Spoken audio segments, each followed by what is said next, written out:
Chicago, where the fire serve cold, but the Wolves and the Hawks never shiver in the snow. The Bulls keep it running, the Sox run the South, the Cubs run the North, but the Bears run the house. True Chicago sports fans got their ears to the street. Any team make a move and they never skip a beat. And in this house, this is where we be. Welcome to the show with E-Roc and Big-Z. Welcome to Chicago, coming from the true Chicago sports fan cave. This is the TCSF podcast with your hosts E-Roc and Big-Z. Welcome in. Hey, episode 18 is brought to you by Noir Ceasar, Villain Radio Studios, and Grit Clothing Company. As always, I'm Big-Z, and I'm here with E-Roc. What up, E? What's good, Z? We have a great show today. Yes, we do. This week, we'll talk about some baseball awards on both sides of town. A huge win for Notre Dame, and also, in 3 and Out, our weekly Bears analyst, Il Brown, gives us his X's and O's on Sunday's game versus the Tennessee Titans. Yeah. And we look ahead to next week's home game against the Minnesota Vikings on Monday Night Football. Yeah, we got the Queens next week, and guess what? It's not looking good, brother. Yeah, Vikings been on fire last couple weeks, beat up on the Packers, then last week beat up on the Lions, so we definitely have our work cut out for us? Work cut out for us, for sure. Yeah, I can't wait to get in some Bears talk. I mean, I'm finally awake, thanks for the coffee. Jesus, what a snooze fest. All right, but first, this is The Loop, our Chicago sports roundup, where we keep you in the loop. This is Chicago. Doors open on the left at Chicago. Welcome to Chicago. Welcome to Chicago. Welcome to Chicago. This is Chicago. Doors open on the left at Chicago. Welcome to Chicago. What's up first, E-Roc? Yo, Chicago Cubs, what do you say? Go Cubs, go! Go Cubs, go! Hey Chicago, what do you say? Cubs are gonna win today. Let's go! Go Cubs, go! That's right, baby. Mr. Javier Baez, Javi. I said it. He's back now. He's back. He's back. Mr. Javi Baez finally wins his first Gold Glove Award. And Baez wins his first, and Rizzo wins his fourth. I mean, Rizzo is going to be the staple. He's always going to get that Gold Glove. He's a great player. Yeah, a great first baseman. Yeah, baby. And he just got an extension, or he got picked up his option. His option, right. That's what's up. The Cubs also won their first ever team Gold Glove in the NL for their defensive effort. The Cubs had 7 nominees for Gold Gloves, with Wilson Contreras, Rizzo, Nico Horner, Baez, Jason Hayward, Alec Mills, and Kyle Hendricks were all nominated. So the Cubs got that first ever team Gold Glove. I mean, congrats to them. Again, I know we talked about this off air, that I think this is kind of like that trophy, just giving out, just to give out a trophy. I disagree. I know you do. And I'm going to tell you why. Yeah. Because you had 7 nominees for the Gold Glove. Yeah. 2 winners. What you're doing is you're recognizing the team as a whole for their defensive effort and saying, oh, yeah, just because you had 2 players win, we're giving you a whole team effort, just like you would say, team of the, whatever you would say. Because like team of the week or the player of the week. Right, but what I told you before, I says if a team wins a championship, it's not just LeBron James that gets a trophy. The whole team gets a trophy for their efforts. So what they're saying is, these guys were the best, but these other guys were also very good in their positions. Yeah, well, the certificate's in the mail. It's not a certificate. Calm down. All right, on the south side, the Sox, baby. Let's go. The White Sox have 3 silver sluggers, baby. Damn. That's right. Tim Flippin' Bat Anderson. Bat Flippin'. Yeah, Bat Flippin' Anderson. Eloy La Pantera Jimenez. Whoa. Yes. And Jose M.V. Pito Abreu. Pito. That's right. All 3 of them got their Silver Slug Awards. This is the first time for the White Sox, they had 3 Silver Sluggers in one season. Wow. You can put it on the board! Yes! Hell yeah! Yeah, the last time they had 2 was in 2014, and I think they had like less than. They had a couple in the last 10 years. Mm-hmm. So that's a big deal. It's a big deal. Yeah, absolutely. For 3-1 team at any time is a big deal. Right. MVPito said, "I'm very happy to win the Silver Slugger Award, but I am happier of winning it this year with Tim Anderson and Eloy Jimenez. There you go. I am happier for them because I have seen them grow and develop. I feel like a proud father. This means a lot to me and for the future of the Chicago White Sox. I want to thank God, my family, coaches, and everyone who has helped me to helped and supported me." I mean, that's fantastic. I mean, this dude, like, I always compare him to Rizzo. Yes. They both play first base. They were both the elder statesmen at this point. They've been around to kind of help gas up some of these younger kids. And I mean, like, he's a great leader. I mean, yeah, how can you not love MVPito as a player, a leader, and a person? Plus, I get to say Pito over and over. Pito. In other news, Tim Anderson met with the media during the Silver Slugger Zoom call, and he let it be known that his game will not change, and he will continue to have fun, and that La Russa has not reached out to him yet. Mm-hmm. I mean... you know why La Russa hasn't reached out to him yet? Why? He can't figure out these newfangled telephonic devices. What is this thing? He's still using the rotary. He's like, what's his number? Man. Oh, man, I got to start all over. I can't look as a Cubs fan. I can't wait to rant on La Russa when the season comes. I mean, oh, God. I'll tell you, this is something funny that's been happening at work since I started the gig a couple weeks ago. Yeah. So my wife has this thing whenever like I do something or say something gross, she kind of does that fake bleh. Oh boy. So my guy at work, Pablo. I take great joy in making him do it because he makes that same sound that we have a good time in the office, and every time I'll purposely say something for him to go. Bleh. And I'm sure that once we start seeing Tony La Russa on the sidelines with his save it for the Bears. Save that for the Bears. Don't leave my White Sox. We're off season right now. Save that sound for the Bears. Let's move on. The Chicago Fire played today. Oh man! Robert Barrick continued his red hot form with another goal.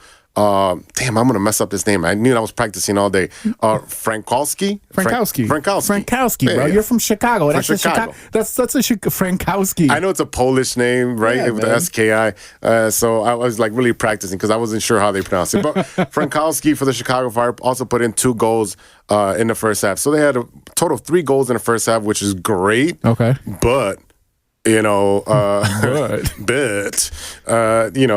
the Chicago Fire fall to New York FC 4-3. It was a horrible play. It was an inbound play from the sideline, and it got past our defender, and New York just kicked it right in past our goaltender, and that's the way it stood. Chicago Fire were on the bubble, so they needed to win to get into the playoff because MLS had a 10-team playoff on the East, 8 on the West, so that game would propel them into the playoffs. It's such a weird format. Well, just like every other sport, everybody got into the playoffs this year, so that's what they did. Yeah, but I mean, to have 10 and then 8, that's, I don't know. I mean, I guess to balance out the numbers. The teams are not balanced as far as geographically. All right, so they couldn't hold the lead against the Columbus, Minnesota, and the New York Red Bulls in the last couple weeks.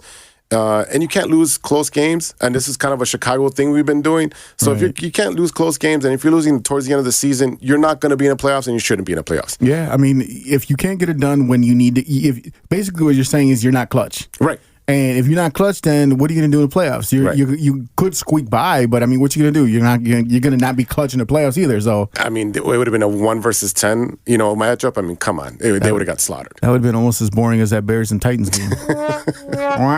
At least there'd be more running on the soccer field. Whoa. All right, another disappointing season for the Chicago Fire. Wait till next year, guys. Vamos, Chicago Fire.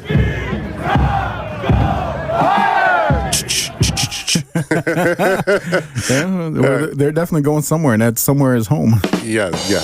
Every Chicago team's going home this year. All right, brother, what do you got? Yo, my squad, Notre Dame Fighting Irish beat number 1 Clemson Playing like champions, baby. 47-40 double overtime. Damn, I missed it too. Notre Dame head coach Brian Kelly had never beaten a top 5 team in his 12 years at the helm, and the Irish had not beaten a number 1 since 1993 when they beat number 1 Florida State. He's been there 12 years? He's been there a long time. Jeez. Yeah, because, I mean, they went through Charlie Weiss. They went to Ty Willingham. Yes, I remember those two. Willingham did not get a fair shot. No. I think we kind of know why. But, yeah, Brian Kelly been there for a long time. And, you know, he's been very good for them. Yep. So, you know, considering the talent level that they actually get in Notre Dame, he's held them in the top 5, top 10 for a long time. Clemson, prior to that game, won 36 straight regular season wins until they lost to the Irish. Okay, well, we can be honest. This is a great game. Right. It was a barn burner, how they like to say. Oh, yeah. Yeah. But if Sunshine plays... All right. We knew that even with Trevor Lawrence out due to the COVID protocol, it will be a tough game. But Ian Book and the Notre Dame Fighting Irish came through. Right off the bat, Kyron Williams took it to the house in the second play of the game and was off to the races after that. Now, granted, there was a lot of missed opportunities on both offense and defense for the Irish in this game. Lots of missed tackles and lots of drop passes. Now, realistically, they could have been up big at the half, but they settled for a couple of field goals when they made it to the red zone in the first half.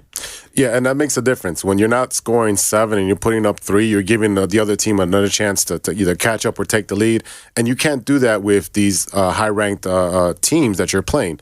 You're not playing the Illinois. No, God. You're not playing Southern Illinois. You know, SIU. Yeah. Shout out to the Salukis. Yes. Yeah, I mean, Clemson was down 13-23 at the half. And on the back of, ready for this? It's DJ Uiagalelei. Ukulele, baby. I said Uiagalelei. Okay. And you heard that right. Shout out to Mike Tirico for teaching me how to say that. But on the back of that dude, Clemson actually played great. I mean, he threw for 439 yards and they looked really good, but Irish running back Kyron Williams ran for 140 yards and 3 touchdowns. Can we get him on the Bears? I hope so. Please go.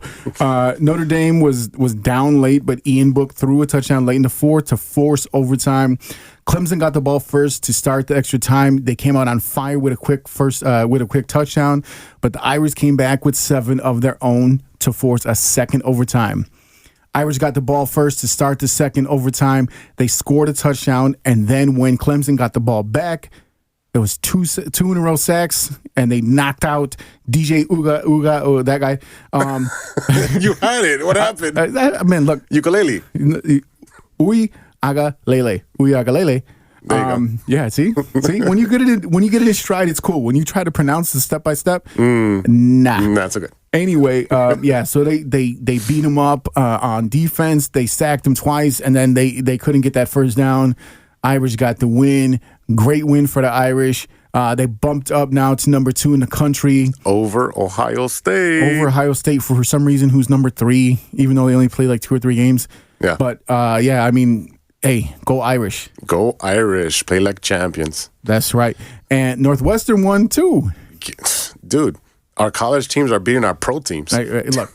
My buddy Trusty, who is a Clemson fan and also a Carolina Panthers fan, because that's his region of the country. Gotcha. He was like, what's going on? Last time the Irish played Clemson kicked their heads in, and he's talking all this smack. And I was like, hey, both my squads beat both your squads this year. And he was like, oh, well, And he says, I wish college was bigger up here. I says, here's the thing. Down in Carolina and in the South, y'all barely got pro football. Right. Then that's the big difference. We've they don't had have it pro since teams, the beginning. Right? Yeah. So that's the reason why we love our teams up here. Yeah. And like we said before, I told you where the Bears got their colors was from Illinois. So, right. I mean, there's always influence and crossover. Yes. But, yeah, Northwestern, man, quarterback Peyton Ramsey was 16 for 27, 169 yards with 2 touchdowns, spread the ball around to 7 different receivers, but he did have 2 interceptions. Drake Anderson had 18 carries for 89 yards and 1 touchdown. Northwestern is now 3-0 with this win, and they look forward to playing a 2-0 Purdue team who just beat Illinois, who is now 0-3. Ouch. Fighting. I mean, the Illini is not fighting. Yeah, I mean, Northwestern, I think they're ranked 23rd or 24th. Still, 24th, I think. Yeah, That's not bad. I mean, they're in the top 25. So, I mean, like, I ain't hating that at all. I mean, you got number 2 and you got number 20 something. I don't remember exactly. Yeah. But, hey, good for them. We get something. The local Big Ten team is doing their job. Go Cats. Yeah. All right, we'll be right back after a word from our sponsor. This is Chicago. Doors open on the left at Chicago. Welcome to Chicago. Welcome to Chicago. Welcome to Chicago. This is Chicago. Doors open on the left at Chicago.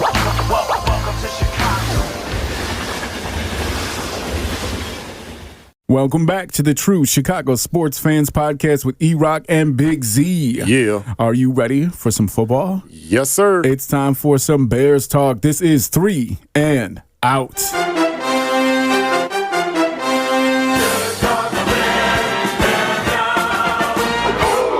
All right, let's start off with some offense. Z, what happened? Well, you know what didn't happen is we didn't score enough points. Again, Right. 17 points. Again, we've been saying it, 17 points is not going to be enough. Right. Not in the NFL, not in NCAA, not at the high school level, not at Pee Wee football, not on Madden, not on Tecmo Bowl. That's not enough. All right, on offense, it was offensive, very offensive. Yeah. Foles had great numbers on paper. Again, on paper. He went 36 for 52 with 335 yards and 2 touchdowns. Again, looks great on paper. He padded those stats. Here's the thing. He padded the stats. And before we go any further, what I want to do is I want to bring in Il Brown now. We're not going to wait till the good, bad, ugly. All right. We're going to have him jump in right now. Bring him in. We're about to go crazy. It's all ugly. Oh, I got my light went out. Hold on, let me get my light back on. There we go. There we go. Now we good. All right. All here right. we go. Start cooking, man. Start cooking. All right. So right now I'm out here on the Yes, grill, sir. man, and I'm gonna get some filet of Matt Nagy, seasoned to perfection. Make sure it's well Man, the done. offense Make sure that's started well fast. done. Crispy, bro. Oh man, we gonna make sure you got all the grill marks on it. Make sure it's good, burnt with Yes. the char on it, all that good stuff, man. You know what I'm saying? But maybe cut it up and put it over a bed of lettuce because we need some nutrition after that today, Brother. man. Yo, Matt Nagy, bro, pack your bags, man. I'm just look. I'll give you a ride to the airport myself, bro. Like it's time to go. It's time to go, man. Like it's just the irony of this cat. Comes out throwing the ball, pushing the tempo, it's working. And then when it's time to convert critical 4th and 1s, he wants to Bro. run.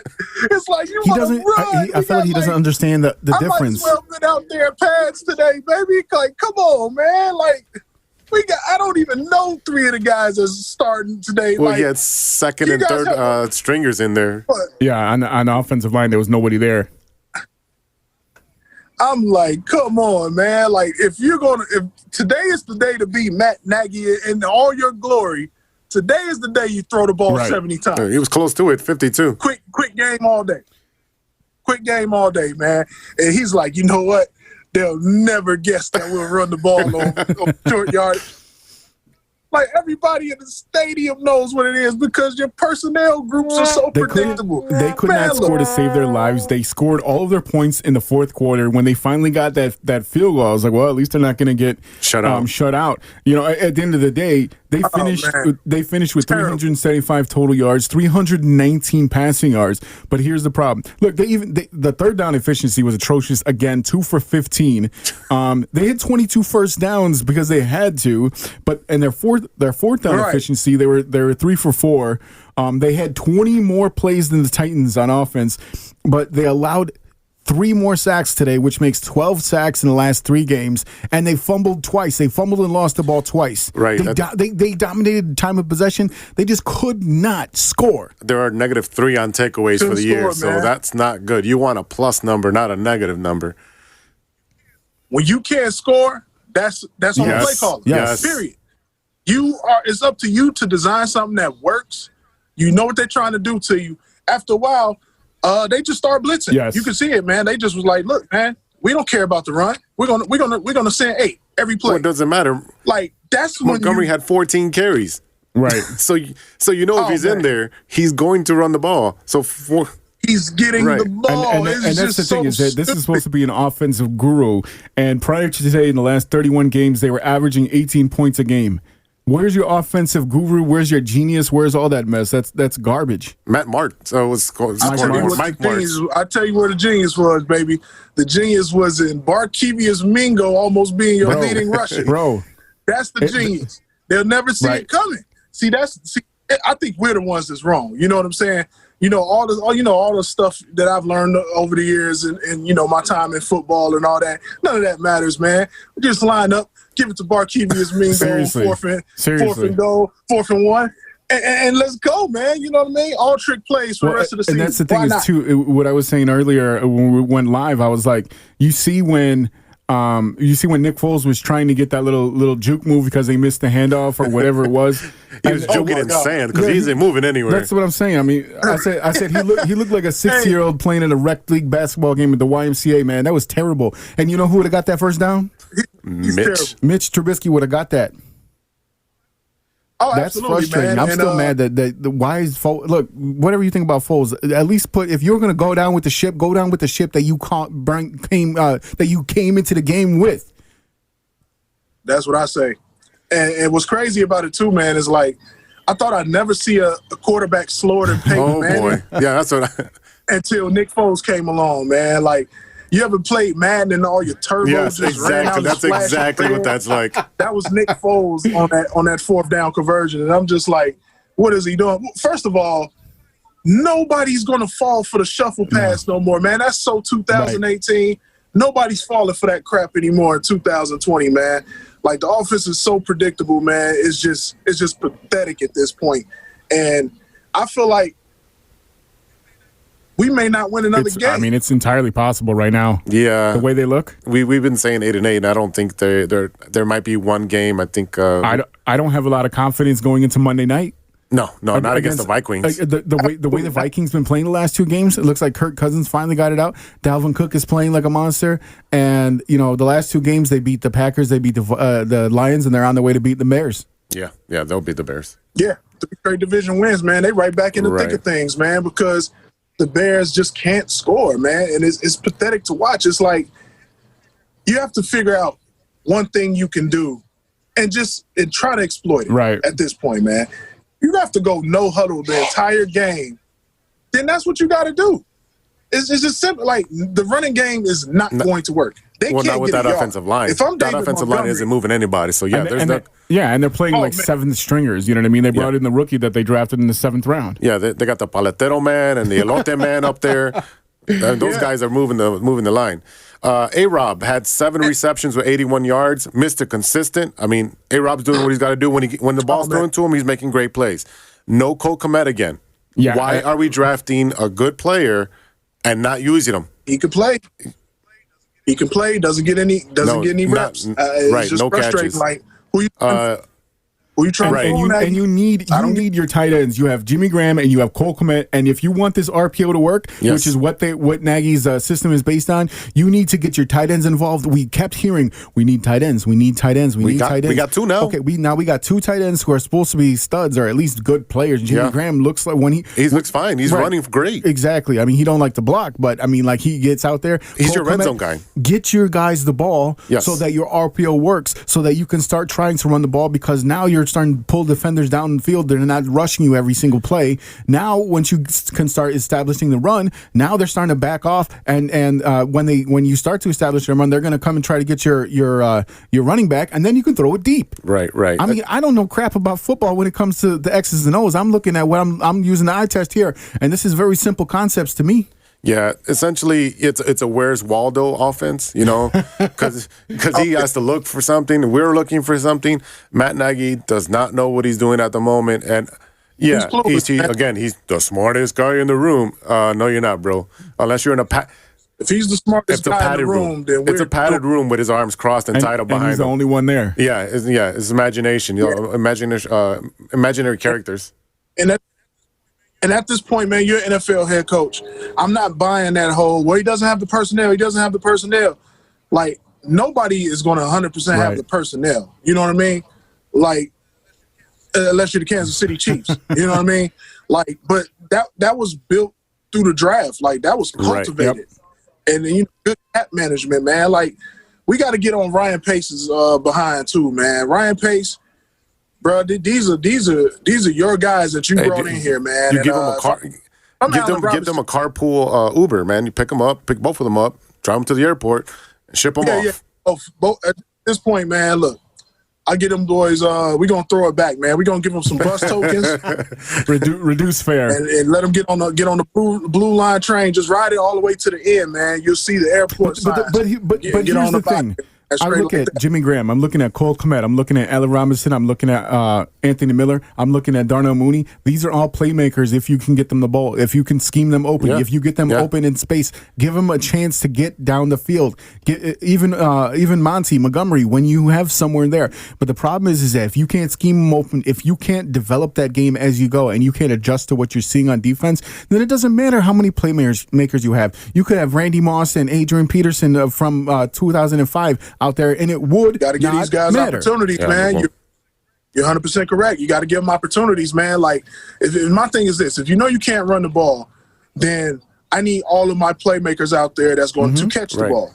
Hell, David Montgomery can catch the ball. Spread them out wide.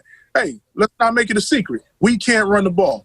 Like, it's just unacceptable at this point because you got teams. We're not the only team that has lost a ton of offensive line. Look at the 49ers, man.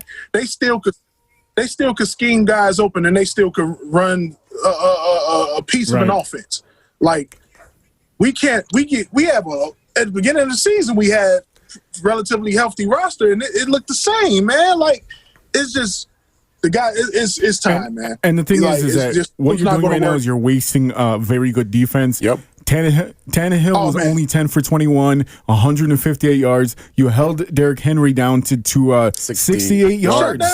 You held him down to 68 yards, and A.J. Brown is the best back in the league. 68 yards. And the most dominant. He's like the Shaq of running backs. Yeah. And I mean, like, A.J. Brown. See, this is funny when you think about the team is called the Titans. When you look at how big Ryan Tannehill is, look at how big Derrick Henry is, and look at how big A.J. Brown. That dude is a monster. And here's the thing. Yeah, he's a monster. Tannehill, who was a wide receiver in college for, I think, Texas Tech, dropped that dime in there where Buster Screen could not. There was nothing he could do. Nothing he could do. Yeah. No defense against a perfect pass, man. But defense gets a very high grade from me today, man. Because how much fight do you want them to put up, man? Like, it was hard for teams to get to Tannehill all year, man. The Bears were having no problem getting to him. No problem. No problem stopping the run. You know what I mean? It's like, what more do you need the defense to do? If I'm gonna take it there, man. Like I told you, we barbecuing Matt Nagy today. If I'm the defense, man, if I'm Chuck Pagano, I'm drawing a line in the sand in the locker room, and I'm taking it there, man. We need a spark. I'm gonna be like, look, coach, your offense is a crap show out here. Come on, coach. What we doing, coach? Hey, we holding guys to 10 points in the first half, coach, and your guys are giving points away, coach. You know what I'm saying? Like, what we doing? Like, it's only a matter of time before the OGs in the locker room, the Khalil Macks, the King Hickses, the guy, the Eddie Jackson, the leaders on the team are going to be like, all right, coach. And that's the thing is that, like, you're looking at the scoring. It's not like the Bears got blown out. You had a field goal in the first, and then second, third, and the fourth quarters. The Titans got a touchdown each. It's not like we're sitting there talking about like they were down big in the beginning of the game. No. They went down. They went into halftime only down 10. And the defense played great. I mean, actually phenomenal. Right. But if they make those two interceptions, it's a different game. Yeah. Because they would have taken them to the house, and they would have been. We shouldn't have to rely on that. Well, our Bears defense has always been like that. We got you accustomed to, Mike Brown and Peanut, and all these guys taking interception, putting points on the board for the offense because our offense has been inept for. And now I'm about to put Matt Nagy right back on Put the him back hot on the grill. coals. Put him back on the grill. He was brought here so the defense wouldn't have to do that as much. It was supposed to be a culture shift. Hey, this is the offensive guy. He's going to come in. We're going to have a great offense. The defense won't have to be relied on as much. No, it's not, man. It's lots of loving. Lots of loving. Hey, all let me over ask again. you. You know what I'm saying? Shout out to P-Rock and CL Smooth on that one. But, so I got to. Yeah, lots of loving all over again. If Trubisky is healthy, do you move back to Trubisky? Because what do you have to lose? In a heartbeat, bro. It can't get no worse than this. It cannot get any worse than this. At the very least, teams are scared of Mitch's legs. He expands the offense. Opens up exactly. You stretch the field by having a quarterback who can run and not run in place like he's on a treadmill. Right. And especially when you have a patchwork offensive line. A mobile quarterback is exactly what the doctor ordered. If I'm the Bears, man, I'm looking on the waiver wire. I'm looking for something right now, man. We need a spark. I want to go ahead and pivot this way. I'm glad Alex Smith cooked it up, because if the Bears don't want to tear this down and start shipping pieces of the defense off for draft picks and doing all of that, if we feel like we're really just an O-line and a quarterback away, Alex Smith will be available next year. Go get him. He knows Nagy's garbage offense to a T. You go get an O-line, and you'll have something there. Would you go? If you're not, would you take Alex Smith or Matty Ice? I take Alex Smith. Even after the injury, he's more mobile than Ryan. So, and it's just more upside to him, man. Like, he's been out of the game for almost, a year and a half, 2 years. So he's hungry. Just as far as scheme fit, Alex Smith is an RPO guy, man. He's a West Coast offense guy. So, and Nagy actually coached him and called plays for him. Gotcha. And it worked very well. But without an offensive line, none of that matters, man. Like, these guys can't – I don't even know if they lift weights. Like, Nagy, are you guys making weights, man? Like, they just look like wimps, man. Like us three, we could just go out there and get all type of push on them, man. Like, it can't be lifting weights. All right, well, give us your grades for this game. Break it down, brother. Offense, I do. Can we come up with a whole entire new letter for failure? Like, offense gets like a Z for me, bro. Like, because they're at the end of the alphabet, man. I'm running out of letters for the offense. Get that crap show out of here, man. This offensive that 10-yard fight Tecmo Bowl offense is not going to work. The thing is that the offensive line looks like they have 5 Gabe Karimis out there. Oh boy. Oh man. I don't even want to disrespect Gabe Karimi like that, man. These dudes look like you just went in JJ's Fish and said, hey dude, you look like you can eat real good. Hey, come on through, man. You play offensive line for the Bears. To me, that's your first priority next year. The whole draft. The whole draft has to be offensive line. The whole draft has to be O-line. Whatever good free agency you could pick up, you have to solidify this offensive line. There'll always be quarterback options where you could stopgap it as far free as, agents. Not if you don't, want to just blow it up. But, I mean, you have Alex Smith available. Maybe a Matt Ryan is made available, like you guys said. Maybe there's, some Trey Lance, if you could get him maybe later in the first or something like that. I mean, every year you look at drafting a quarterback and you look at who's in free agency. I mean, and that's because we know Mitch is not going to be here next year. Okay, Tyler Bray, who the hell is that? No. You know what I mean? What are you going to do with Nick Foles, whatever you want to call it? Man, look, McDonald's, I don't care. You get out of that possible. You get out of that contract as soon as possible, man. Like, he's got the player option. No, he's got the team option. You get him out of here. He reminds me of Turkey because he got a big chest and little arms. Man, look, I've never seen somebody so skittish, man. Oh, my goodness. Like, a Z, F minus Z, whatever. All right, let's grade that defense. Defense gets an A plus for me, man. What more do you want? Like, those guys, I mean, the offense gave away 7 points today. So, at the end of the day, offense doesn't get a scoop and score put on them. You're looking at a tie game. You know what I mean? And not just that, because we're talking about, we can slide over into special teams, but, Cairo Santos didn't even get a chance to kick the ball when that in first the beginning of the possession, game. right, that first possession. That's points off the board. And then they had, when they went for it, it was fourth and, I think it was 4th and 1. They got a false start. So it was 4th and 5. They still were going for it, and then they got 4th and 6, and they got another false start. Yep. And what'd they do? Get rid of the ball. What are you doing? You're not making the play. He's like, okay, 4th and 6, run the ball. Right. 4th and 57. Run. Unbelievable. All right. Oh. Yeah, defense had a strong performance, man, but how much longer are they going to waste them, man? It's really I'm scared to ask for your coaching grade. Oh man, coaching Is that meat grade. done? Is the meat done? Man. Coaching grade. Hold on, we gonna go over here. Lift up. It's burnout, man. We're gonna flip this camera over. Now for the listeners, he really is outside grilling because it is a beautiful day today on Sunday. It looks like beef jerky in there. Dried up. Whatever. You know, when all the stuff falls, hold on, let me flip the camera back around. You know, all the stuff that falls off the meat and causes flare-ups in the bottom of the grill. And you got to hurry up and put the lid back on and smother it. That's Matt Nagy today, man. He's the drippings. Matt It's Nagy the drippings is the on the coal. And then he went on the road and he wore the home colors for his mask this week, bro. I knew it, man. Yeah, swag is all off. Man. It's just come on, man. Like, he's got the wrong colors on again, man. Man, the Bears have cool new era face masks. He's not wearing those. He's wearing like a bonnet over his face, man. I got a question for you, man. How can we beat the Minnesota Vikings on Monday Night Football, man? See, here's the weirdest thing, man. As much as I can't stand Matt Nagy and his offender offense, that's the scheme we're going to call offense? it. The offender is.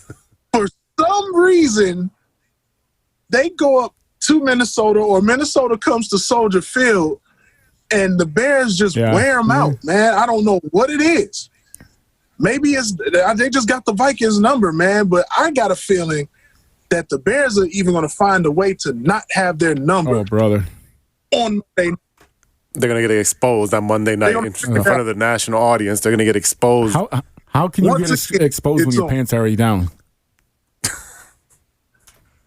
I mean, you guys seen the movie Waiting, right? One of my favorites. At this point, man, you just walking in on all type of male frontal nudity at this point, man. The goat, oh, my God. Walking in on all the inappropriate turkey. stuff. And that's what Oh, man. Yeah. Oh, all right, so what's your score? What's the prediction and score? What's your score there, man? Man, the Vikings offense has been looking really good, man. I'm going to say 27-17 Vikings, man. At this point, I want the draft pick, bro. They just give me the draft pick. 34-20. Yeah, I think we get the 20 points this week. Holy cow! Yeah, I know. And that would be the big accomplishment. That's an improvement, and that's all Cairo Santos, though. Yeah, that's a lot of. Let's see if Barkevius Mingo can outrush David Montgomery. Yeah. Oh man, if I'm David Montgomery, I'm so disappointed. That kid is a 1,200-yard back in any other system. I promise you guys. It must feel like a nightmare to get the handoff, and there's literally a defensive tackle. In the huddle. And he tries that juke move and he doesn't go anywhere. Yeah. Like I said, he does have a lot of early Le'Veon Bell in him, but there's just nowhere for him to go. Yeah. He can be patient, but he has nowhere to go. Yeah, that's definitely no resemblance to the Steelers' offensive line. No. I'll tell you that, man. But, and just on a quick take, man, in order to fix it, like I say every week, man, we got to fix it in the trenches. Not on the defensive side of the ball. We're good there because we get Eddie Goldman back next year if COVID permits. You know what I mean? But the offensive side of the ball, man, the O-line is key, man. You have to be able to block it up front, man, or none of your schemes are going to work. And Matt Nagy's finding that crap out, and he has to adjust, man. He's not the only team in the league with injured offensive linemen. Like, you have to adjust, man. All right. Figure out what these guys can do and make the adjustments. He's never been able to do that so far, so I have no faith in it that he can't figure out regular scheming for the players that he has. So how is he supposed to figure it out for the players that just came into the game? You know? Yeah, that's not going to happen. That's where I'm at with it too. All right, everybody, that's our Bears analyst, Il Brown. Check him out every week for his Bears expertise on this show. And don't forget to check out his podcast, Beat the Block, available on all major platforms. Thanks, Will. Yes, sir. Season 2 on the way. That's right. I appreciate you, Will. All right, true Chicago sports fans, it's time to pay some bills. We'll be right back after a word from our sponsors.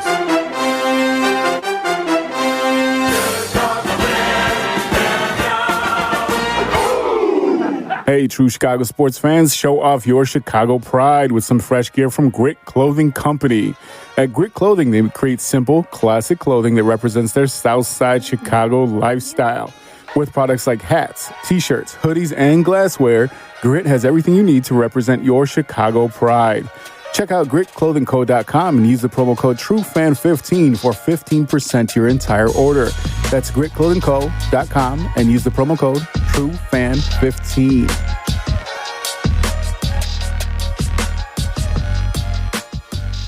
Noir Ceasar is the first anime manga company to feature characters of color, bringing a level of flair and authenticity to the genre as a whole. With influences ranging from Japanese manga and animation, Western comics, streetwear, hip-hop, and various forms of cinema, Noir has created a unique style that can be appreciated by the masses. Check out noircaesar.com for more information.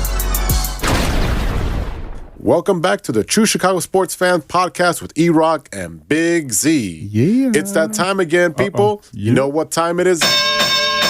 It's time for Stirring the Pot. Yes, sir. Yes, sir. What do you got today, E? Well, we're starting to move into the holiday season. Oh, boy. Here we go. So for the month of November, we will be doing Thanksgiving-themed questions. This is going to be interesting because you're Gady on the other side. I'm scared. I am. I got a list of what we're going to be doing. You're a Sherlock Holmes pad. Yes, it's beautiful, isn't it? This is my little notepad here because I'm old school. You can get you a pocket protector. Did I do that? Did I do that? Oh, yes. Excuse me. Like Professor Frink. Yeah. All right, so you ready for this one? I'm ready. Okay. So, like I said, Thanksgiving theme. All right? All right. Cranberry sauce. Oh, I knew it. Cranberry sauce. I knew it. Canned cranberry sauce. Yes or no? No, that's disgusting. Oh, my God. You like it? It's delicious. Get Hey, no swearing. I know, No swearing, I sir. know. No swearing. And stop throwing things in my studio. Listen, sometimes you get that dry turkey. That dry turkey. And that little tartness from the cranberry sauce, you slice it in there. You're tardy. We're not talking about me going to class late in high school. What are you talking about? Get out of here. It's a tarty, not tardy. Tarty. No, but I mean, it's good, man. It's good. It's super old school. It's the quintessential like side dish aside for like 80s kids. I mean, come on. No, not at all. This isn't Roseanne, brother. You're not sitting down with Dan. Yeah, man, that's what poor kids in the 80s ate during Thanksgiving. What are you talking about? Now these kids, they get artisanal cranberries, that were like cooked and steeped for 3 days in white wine or whatever the hell they do now, like everything that Rachel Ray taught you. But no, man, like you get that thing, you pop it open, you get the can opener. You get the electric can opener like back in the day that my grandmother used to have. That was installed under the counter. Mm-hmm. And then you get that can and you start to plop it down there and all of a sudden you hear the and you see it slide out on the plate. Ew, yeah, man, that's disgusting. Stop it. I'm Mexican Rican. We didn't put that. That was not in our vocabulary or cuisine vocabulary. Right. Yeah, there's no way in that Mexican Rican household that we had that. Well, yeah, but okay. My pops is Jamaican, but my mom's side is white as hell. Yeah, I know. So I mean, that's some super white food right there. Did they like that in your house? They also hated salt. So I'm just saying, like they thought salt was a spice.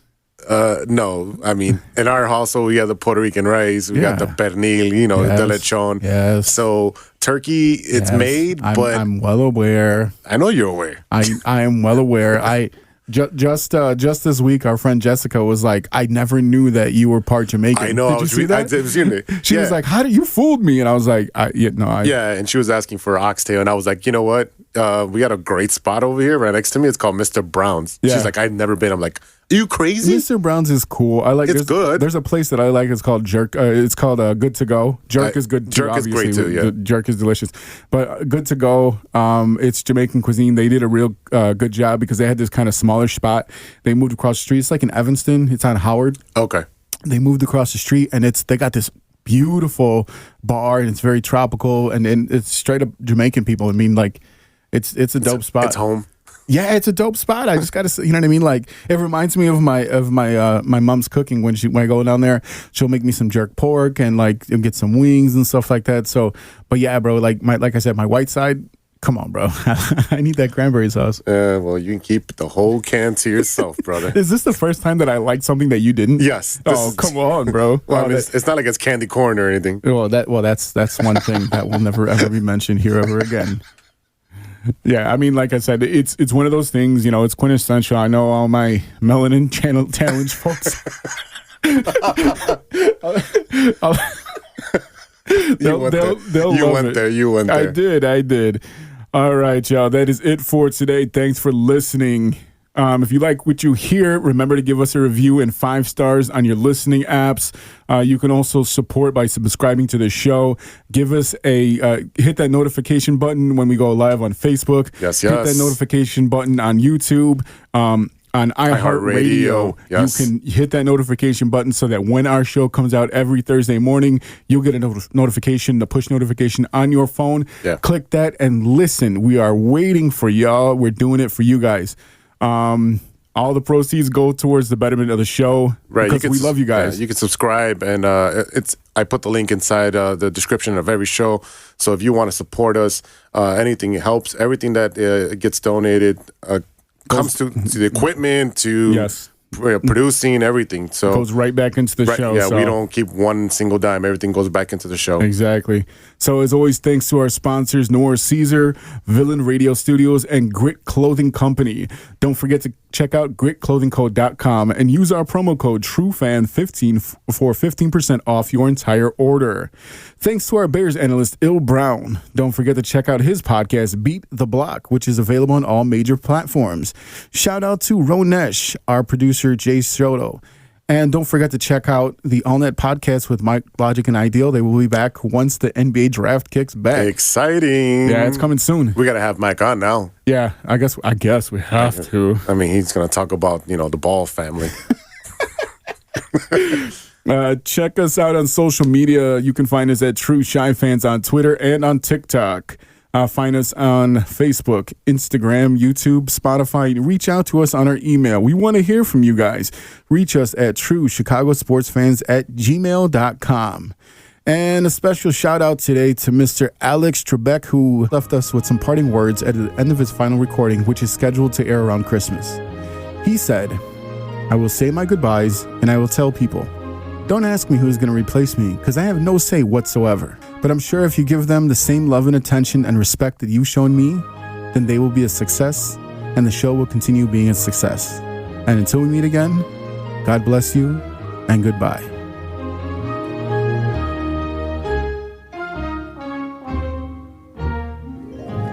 Groove, you're smiling. I like that.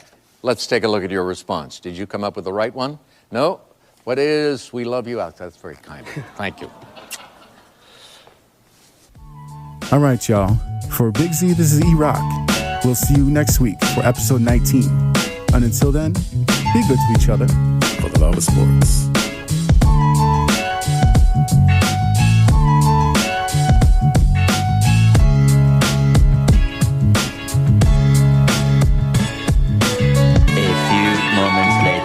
You have a lot of incest. That's real. Shut your mouth. Nature versus nurture, Lodge.